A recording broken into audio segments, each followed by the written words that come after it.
I'm going to play a quick video, but before that, I just want to let you know that today is going to be a really hard conversation.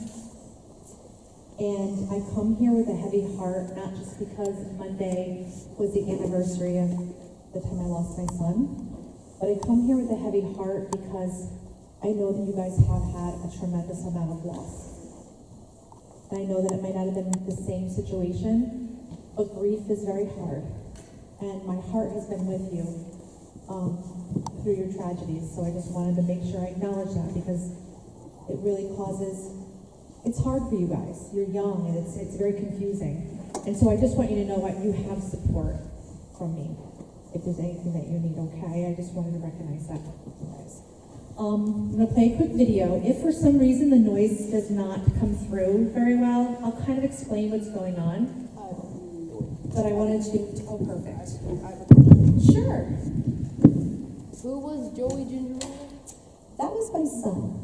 Oh, I'm sorry. No, that's okay. I just didn't know. No, thank you for asking, because I love to hear his name. It makes me feel good that people even ask. I want to be able to say his name forever because it's important to me. So you don't forget him. So I do not forget him. You're right. Thank you so much.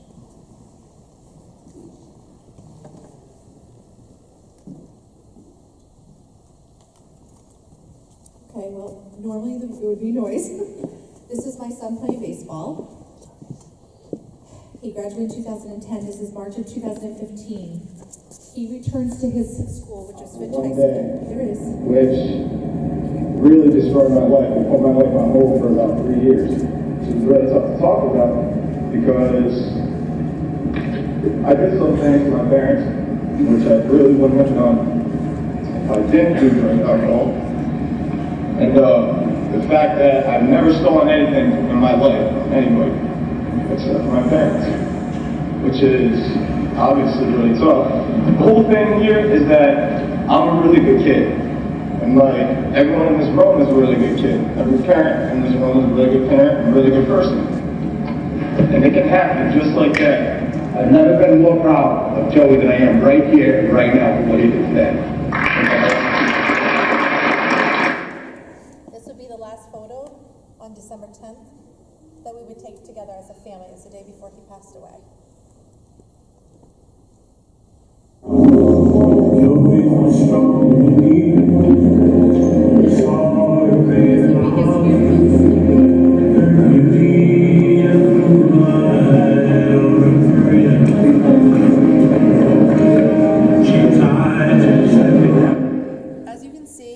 As you can see, that was Finch High School.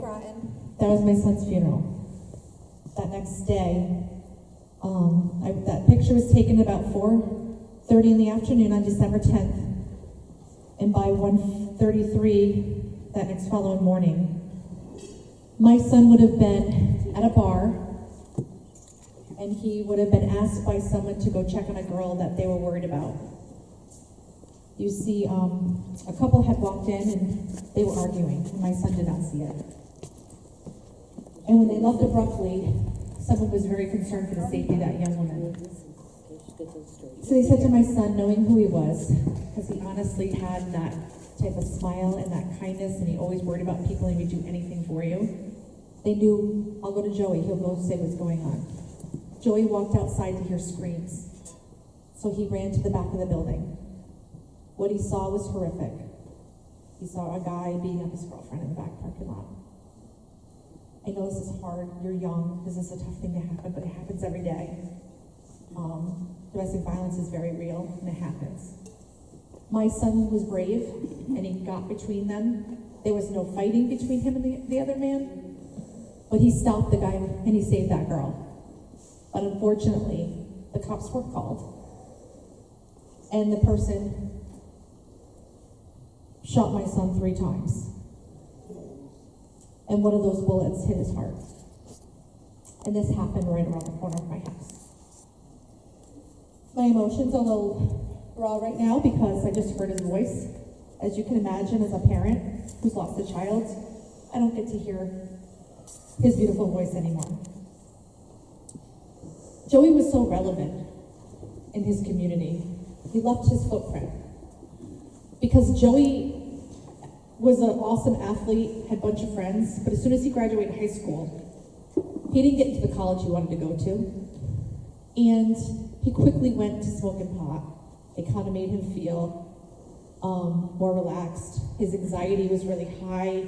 He was embarrassed he didn't get to the colleges he wanted to go to. All his friends were going to Penn State, and they went off to play baseball. That was the love of his life. And he decided to self-medicate if he'd make himself feel better. Very quickly, he tells a room full of students that were athletes that the summer of his graduation, someone said, just try this pill. It's prescribed by a doctor. It's nothing. Just, you're gonna like it. I don't know why, after all the time I talked to my son, don't do this, don't do that. Please be very, very careful. You don't know what's gonna be in something. He was so anxious and so depressed that instead of reaching to me where I thought he would have talked to, he tried this pill. When he tried this pill, he said he did it, and he threw up. And he said to himself, I will never, ever touch that again. My gosh, I don't know what that was, but I will never touch it again. The next morning he wakes up and says, maybe I just took a little too much. That is how fast your brain can react to a drug. Some people can take a medication and it's not going to affect them in a negative way. Or your brain might not light up the same. But for my son, it turned on. And what he thought he didn't want, he had no choice. Within a week, he was doing it every day. So I slowly lost my son. Slowly lost who he was. He started to isolate. He would have problems with his girlfriend. He had no motivation. He avoided making eye contact with me. He lost weight.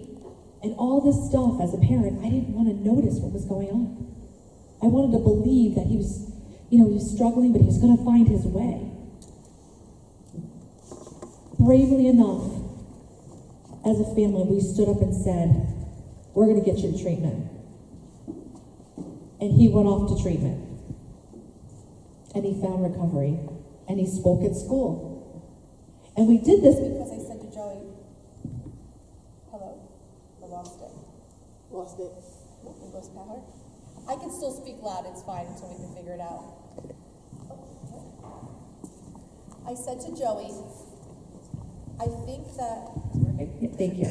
I said to Joey, there's been way too long that people have been silent. When I told people my son was in treatment, I decided to talk to some of my close friends. They said, put your seatbelts on, Mom. My son's already been to 3. I go, how come you couldn't come to me and tell me that your son was struggling? Like, I would be there for you. We're a community. It's fear of what people are going to judge you. It's, for the person that's addicted, they're scared of what people are going to think about them, right? The stigma of addiction is really, really cruel sometimes. So I said to my husband, I said, there's no way that Joey can hide this as a dirty secret. He needs to own it and try to help save one person. So after speaking with him, he was brave and he stood up in front of 300 people that night and said, I got addicted. He started a conversation that nobody else was brave to have. I understand fear holds us back all the time, right? When we're afraid of things, it holds us back from being truthful.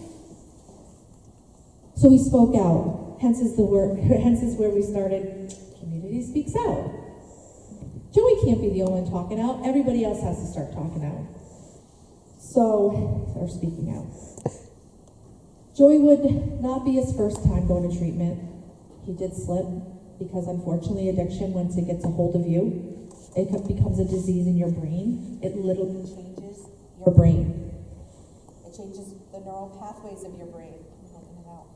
It changes the neural pathways of your brain. And so for Joey, a trigger of stress, anxiety, depression would cause him to relapse. So we sent him off again to another treatment center a little further away, to a little bit higher level, thinking this would help. That was on August 21st. Joey finally got it. He stayed off of the painkillers, which is Percocet. I don't know if anyone here has ever had their wisdom teeth pulled. I don't know if you were ever just given Tylenol and ibuprofen, but sometimes they give you something called Percocet, OxyContin, and some of these medications to actually help with your pain.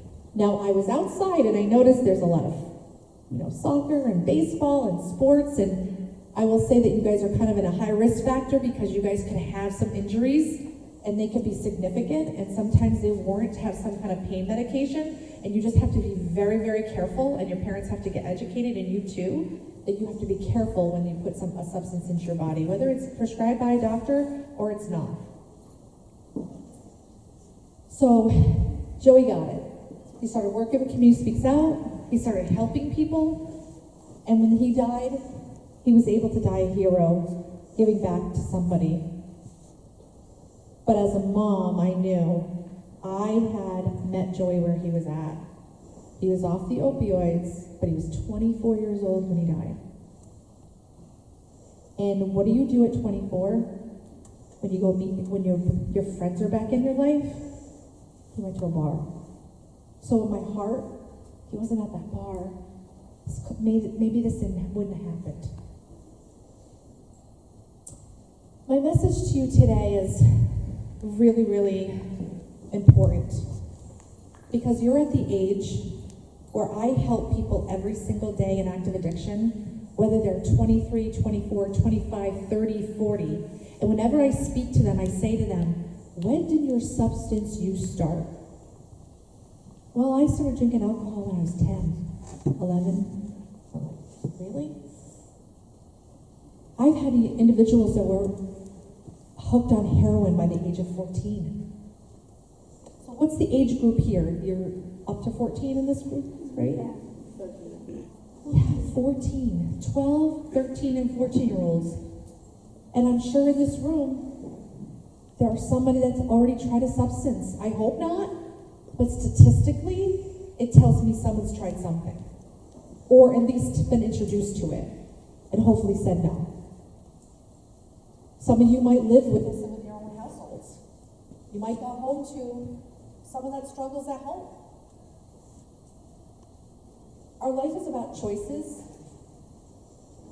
but sometimes the choice is taken away from us because you don't know if you're predisposed to addiction.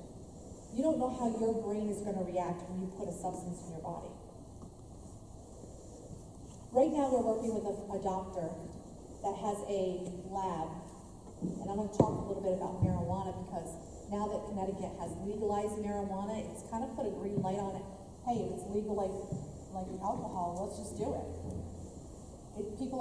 They're less fearful of consequence because it's legalized, right?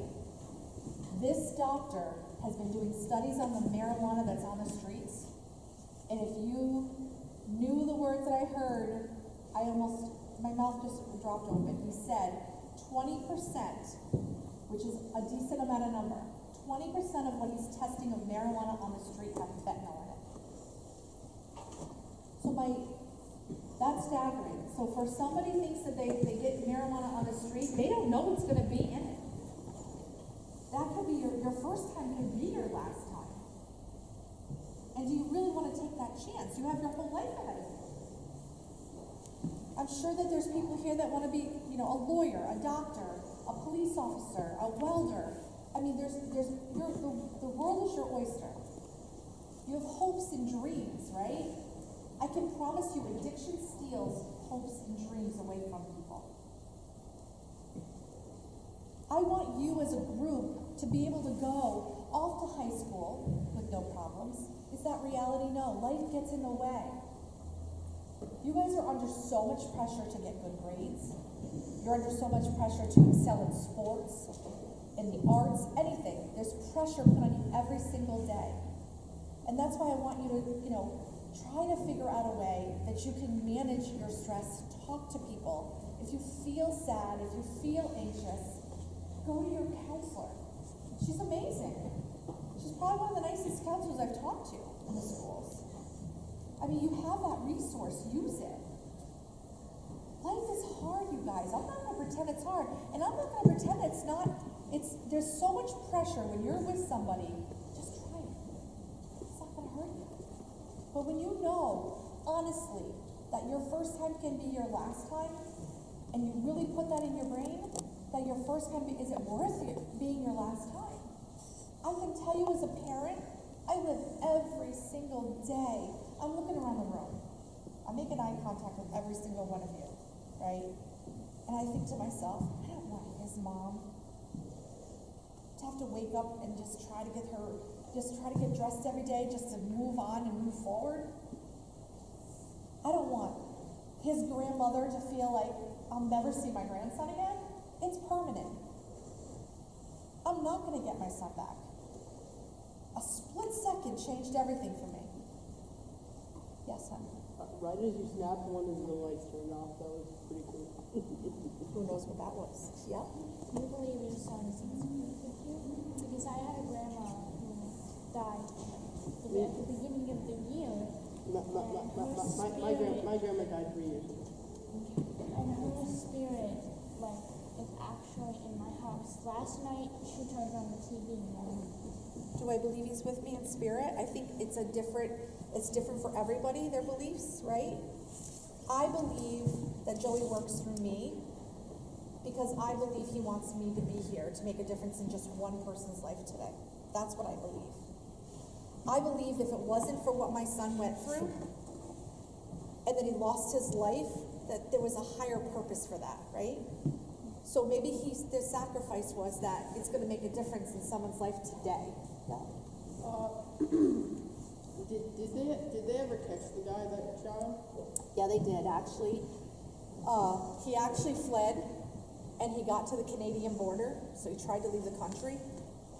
And Grotontown Police Department, along with the state police, worked very hard. It was a pretty big manhunt, which was very stressful on our family. They did catch him at the Canadian border, and I had the honor of actually going to the Canadian border and thanking Border Patrol for catching my son's killer.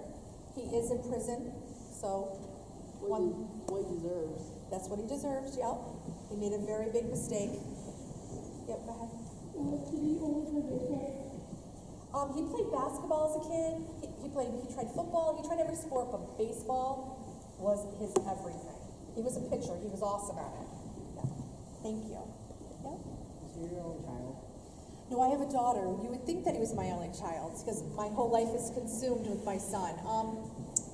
No, I have an older daughter. I was a mother of two. And when you can only imagine when someone says to me, "How many kids do you have?" And I freeze a lot. I'll say, "Well, I have a daughter." And then I don't want people to feel bad, but I feel like it's needed. I say I have a son in heaven. It's a hard thing. So I do have a daughter, and I've been blessed with two grandsons, and one of them's named after my son, so that's nice. But yeah, thank you for asking that. I do. I have a daughter, and it's been really, really hard on her.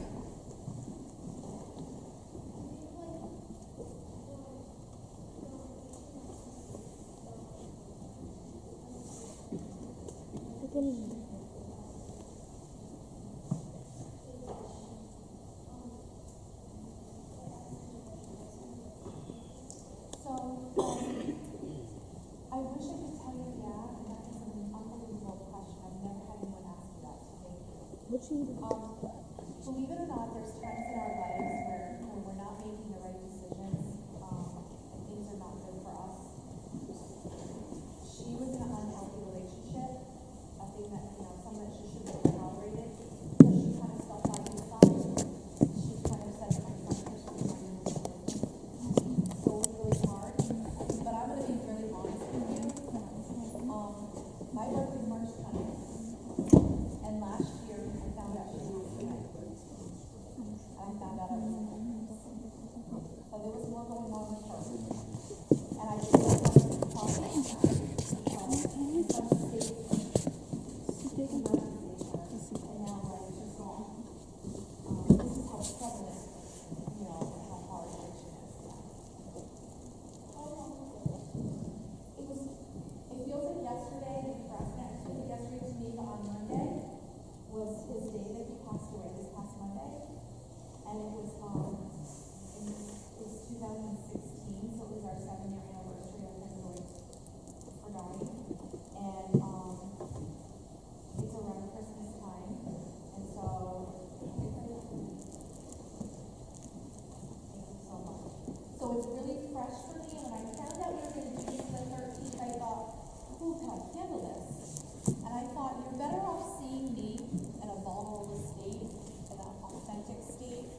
repeat the questions that were asked, because there were some of us. who Okay, were so here. one person asked when Joey actually passed away. He died December 11th, 2016. So on Monday it marked 7 years. Wait, you got Yep. this Monday, March 7th. This past Monday, a couple days ago, I had to celebrate, I had to celebrate his life, but I had to remember that that was the hard day that I had to say goodbye to my son.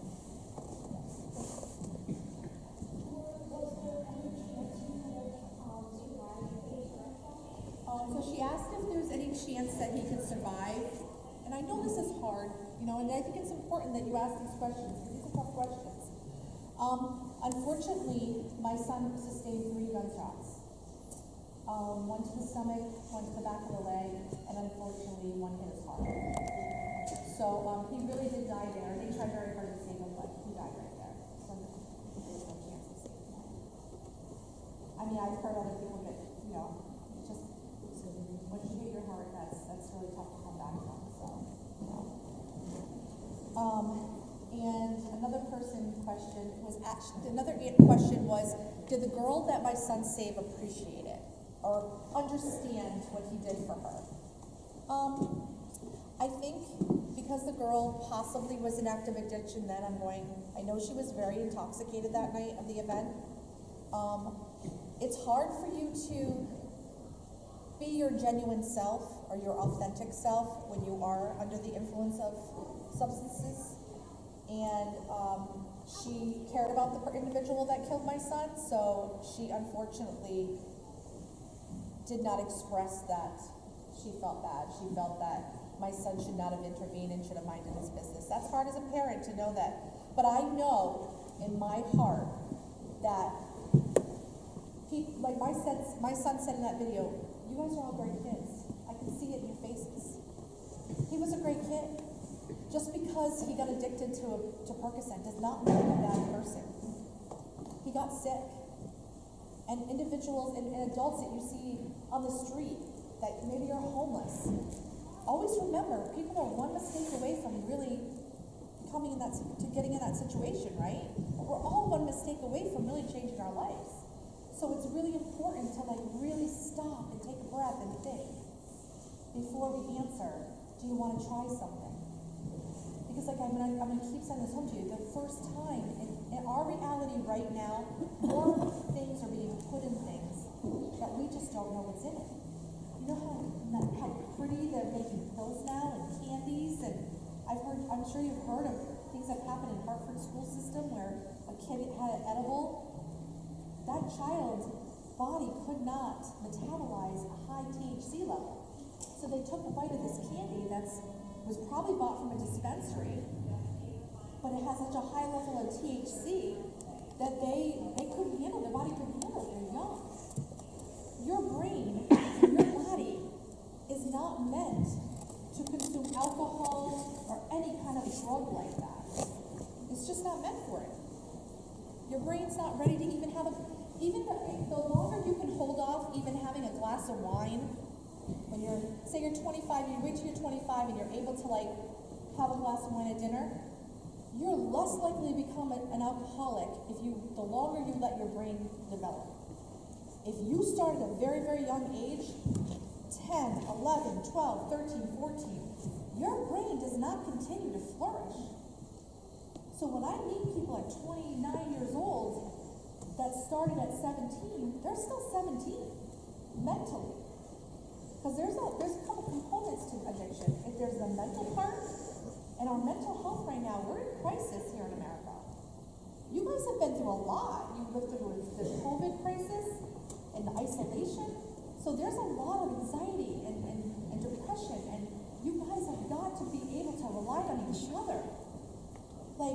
There's children that leave here there's people, peers, right in this group, that might have a hard time in school because someone doesn't like you, and they feel anxious in school because they're getting bullied, right? And then they go home to a household that's not healthy, and they have to get it at home. And then all of a sudden they go onto their social media platform and they're being bullied on social media. They can't get away from it nowadays. Imagine what it does to your mental health.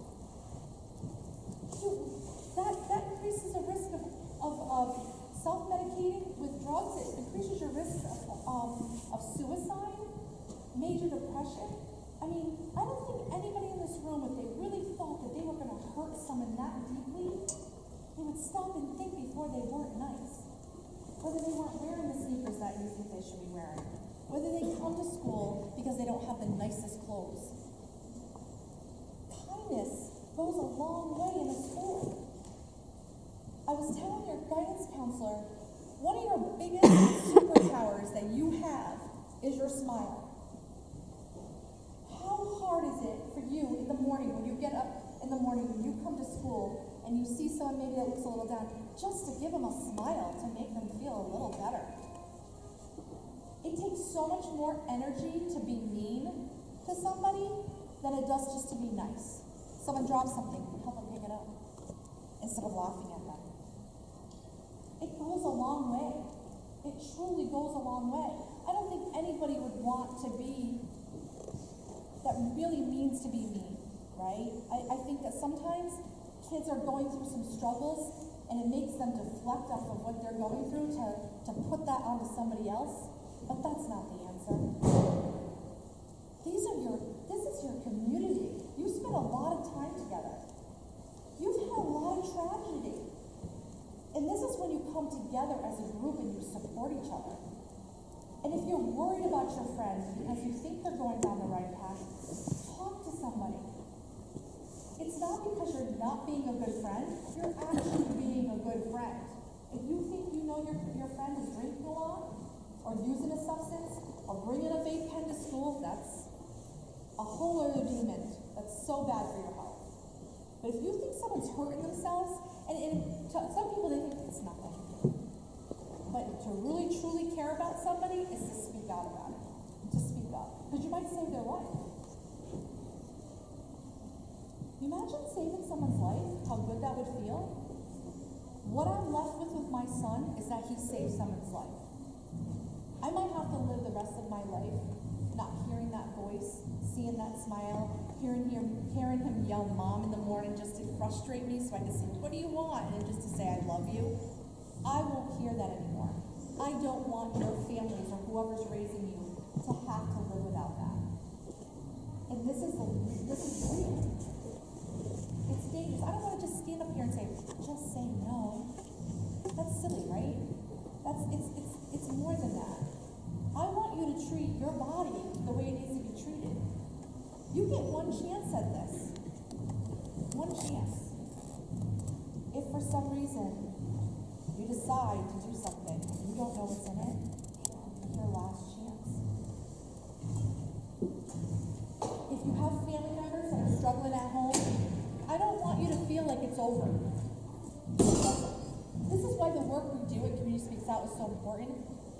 I will tell you, I have seen people be in such bad shape and with the support and love and nurturing, they get into recovery. So if anyone has family members that they're concerned about today, recovery is possible. They can get better. Things can get better. But I want you to be able to reach out and talk to somebody and get your feelings out, because I'm telling you, holding everything in is so unhealthy for you.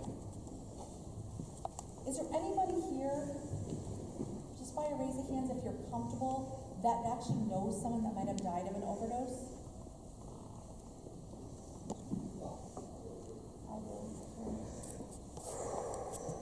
What about just that battles with addiction or alcoholism? Wow. You know, you actually, more of you raised your hands than the high school kids did.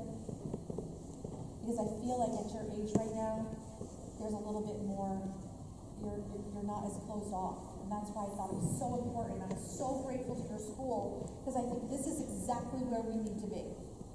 Because when I know it starts here in middle school, we don't want to talk to you in high school and in college when it's too late and you're already struggling. We want to send a message to you that it doesn't have to start.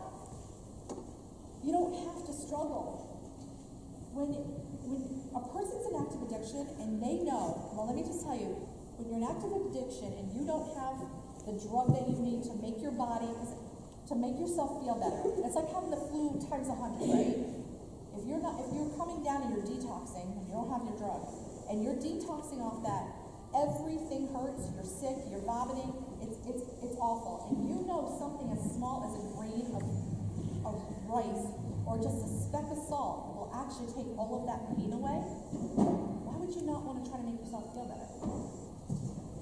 Because see, your choice has been taken away from you. It's not your choice anymore. You didn't have that choice when you said, hey, do you want to try this? No, that's good. That's good.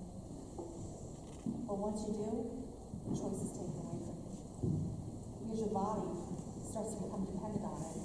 And in order for you to feel normal, or feel better, or whatever the sense of normal is, you need it. So my message to you today is that prevention is everything. It's everything. My son said if I save one person after I spoke tonight, even though people are seeing me and knowing that I'm putting this out there, I'm scared about it, I'm nervous. Do you know, a year to the date of after his speech, I got a call from a family member that heard us at Fitch High School, and a person I helped him get into treatment. The next day, on my birthday, I was picking him up, helping him get into treatment, all because his sister was in the audience and heard my son speak. Again, my son saved somebody because he was brave enough to come out and say something. He also, in recovery, decided to coach baseball. They gave him an opportunity to come out and coach baseball, talk to kids. He was able to have conversations with baseball players to say, hey, baseball's great, but it's not everything. It doesn't define who you are. It just refines you. You have a sport, you have fun, it keeps you busy. My son loved baseball. For him, it was everything. He realized now, what's everything is happiness. What's everything is doing things that, is going to enrich your lives. That's what true success and happiness is. It's not your paycheck, it's not your job title, it's not what school you go to, it's not how many friends you have, it's the quality of the friend that you have. It's how your one friend treats you. But you have an opportunity in this school, through the tragedies that you guys have endured, to come together and treat people with respect. Because all we have, honestly guys, is today. We have today. We can make a difference today in how we act and treat people. That's all we have. So do you want to be remembered by the person? My son's remembered as the kid that smiled at everybody, that stuck up for everybody, that didn't just have one group of friends. I can sustain my life because people tell me, your son was so nice. If it wasn't for your son, I wouldn't have gotten to treatment. If it wasn't for your son, I wouldn't have been stopped being bullied my first day of school when I was a freshman. To have those stories and to know my son made an impact on this world, that's what sustains me. And that's why I'm here. I want to let you know too, and at your age it might be a little bit hard to wrap your head around, but I worked at the hospital where my son was taken and where I found out he was no longer with us. The worst day of my life. I left my paid job to actually volunteer and already had started the organization, but to leave a paid job to just volunteer. I come here, I don't make a paycheck. I do not make a dime myself doing what I do. You know why I'm here? Because every single face that I've been scanning the room, because I know that you see me make eye contact with you. I'm not like sizing you up and seeing what you look like. I want to see your face because you matter to me. You are our future and you are our present. And you are loved by somebody that does not want to see your life go down the wrong path. So if I can make a difference today to let you know that there are people in this school that I am so impressed with, you are so lucky to be here, and to have the support system that you have, for them to you're the first school in Connecticut to allow us in a middle school. Because they know this is important. You know why? They care about your health and wellness. They want to see you guys be okay. That speaks volumes. I have been knocking on doors across Connecticut, sending letters, not hearing one thing And then Lyman Memorial calls and says, we want you in both places. And I'm telling you, finally, you're the first. And I'm gonna make sure people know that you're the first. Someone put their hand up? I don't, we're identical, mirrored. I started getting confused. I'm like, did he just We're switch twins. seats? Okay. Go ahead. I don't know how long ago, but my grandpa, he was driving one day and thought of an old friend, and when he went to go visit that friend, he saved his life because the friend was just about to kill himself. Wow, he's a hero. Yes. You should be very proud. Yeah, I am. You should be very, very proud. Man. Awesome. You could say one thing to yourself. That I was proud of him. If I could say one thing to my grandma, it would be I wish she was still alive. I wish she was still alive. Because she died at the beginning of the year and she was very sick. She kept getting worse and worse, and then one day she got better, and then the next day fell down back to the hospital. It's hard, right?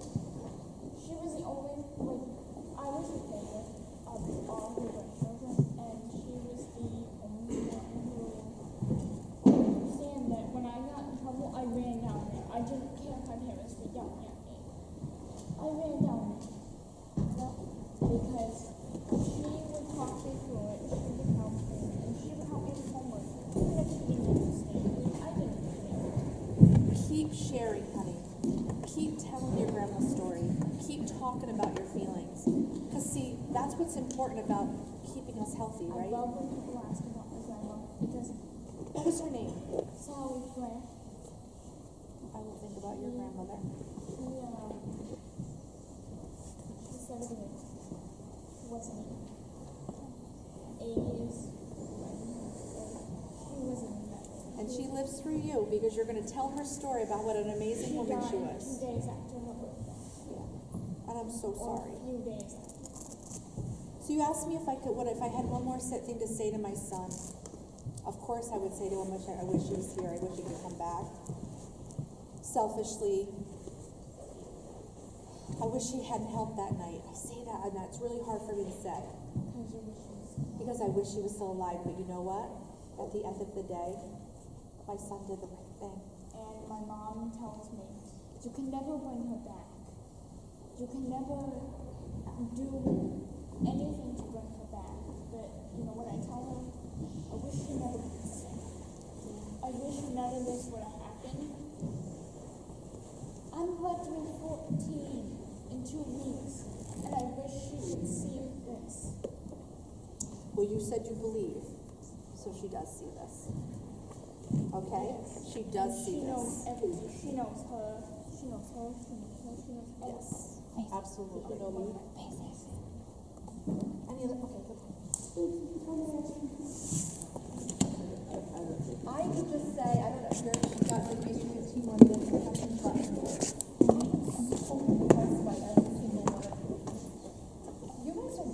guys are what, 7th and 8th grade?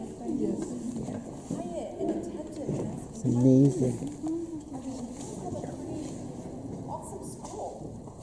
I'm like so proud to be here. But see, this is what keeps me going. This is my healing. You know, that you get to say Joey Gingerella. Can you say that loud? That's my goal in life. Keep my son alive. And if there's someone that you love, her grandmother, that's what you say every day. You say their name, and that will help you heal.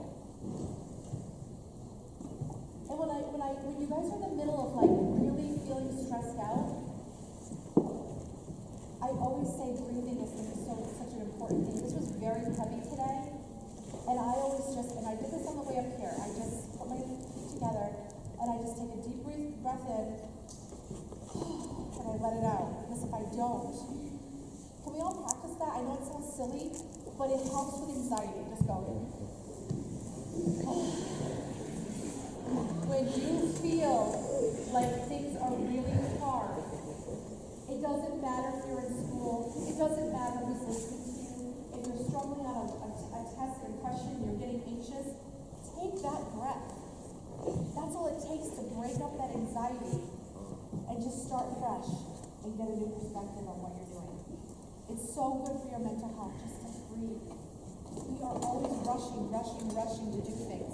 Just take your breath. Is there anybody that's lost someone that just prefers that we want to say their name out loud? Is there anyone that has anyone that they want? Who would you like to say? Francis Rinaldi. Francis Rinaldi? Yeah. Can we all say it? Francis Rinaldi. You know why we're saying that? Because they matter. They were loved by someone. We keep them here with us. We keep their memories alive. Joey Gingerella. Say it every day. Joey Gingerella. Joey Gingerella. He went by Jojo Nice. And when he would play at baseball, he'd hit that ball, he'd make a play that he would say was spectacular, and he'd go, so nice, you gotta say it twice. Jojo's nice and sweet. Like, he just had that beautiful way about him that nobody will forget him. We cannot forget the people that we love and miss. We can't. It's healthy to say it. Don't bottle it inside. Thank you for that. Is there anybody else that wants to say a name? Rose Johnson, my maiden name, Johnson. Ready? Rose Johnson. She mattered. Can we say Stephen Daniels? Stephen Daniels. He mattered. He'll live on forever. He mattered. Thank you. Say that, Catherine Peggy. Can we say it? Catherine Peggy. Hear that? Kathleen Gala. Say it again. Kathleen Gala. You're welcome. Do you have a name? Gigi Bill. He said Gigi Bill. Ready? Gigi Bill. Cody Gendro. Cody Gendro? Yes. Ready? One more time. Cody Gendro. Right? What you all just did, one more, go ahead. We're gonna do it. Ready? Really nice and loud. Raymond Andrews. He mattered. What we just did as a group was support each other. Did it kind of feel good to know that someone loves somebody and they lost somebody and we're able to say their name out loud and give them support? That's what we need to do every day. Know somebody is hurting in this school, has lost and loved someone they have. Make their day better. Give them a smile when they don't look like they're happy. Just share your smile. And make sure you know your mental health matters. Whether it's you taking that breath in school, or going to see your guidance counselor, or talking to someone you trust, or talking to your friends. I can see some little groups of friends up here. Talk to your friends. You just said that name, she hugged you. That's what, your peers matter. Yes. How nice is it? It feels good, right? Doesn't it feel better to smile than it is to feel so sad all the time? I know it's a few minutes early, I think I'm gonna end there. Is there anybody that has any more questions? My son was born February 28th. Is that your birthday? February 28th. He was born in a leap year in 1992. He died at 24. He should have been 31. No children.